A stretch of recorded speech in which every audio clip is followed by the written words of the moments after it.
یه روز بعد از اینکه سر درس نخوندن کتک مفصلی از برادرم حسن آقا خورده بودم، با اخم گفت برو لباس بپوش، میخوایم بریم سینما.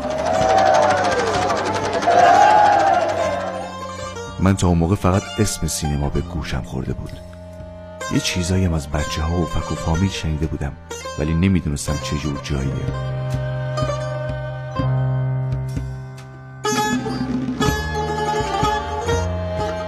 کم کم شلوار کهنه و وصله دارم رفت تو جوراب و بعد تو چکمه و راه رفتن و رفتارم شد شبیه آرتیستا و به سبک همونا شروع کردم به زد و خورد با بچه های مدرسه. من درد و رنج دستای چوب خورده و ورم کردم و هم مثل درد و رنج آرتیستا در رسیدن به هدفشون تلقی می کردم و از اون لذت می بردم. فکر می کنم که درست 1 سال بعد بود که بچه های مدرسه به من لقب فخیم آرتیست دادن، لقبی که خیلی ازش لذت می بردم.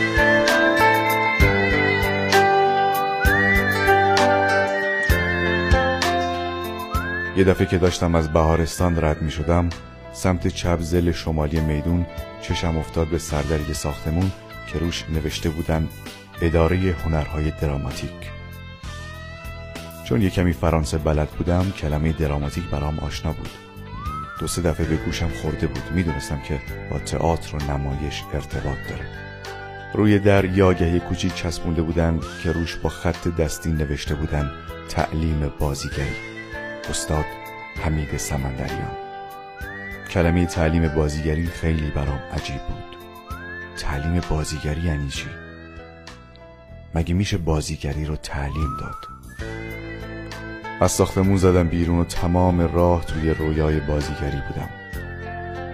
آرتیستا یکی یکی جلوم ظاهر میشدن و جاهاشون رو با من عوض میکردن و شمشیر و هفتیرشون رو میذاشتن کف دست من و میگفتن حالا تو بکش. منم بهشون میگفتم هنوز آماده نیستم، 3 ماه صبر کنید نشونتون میدم.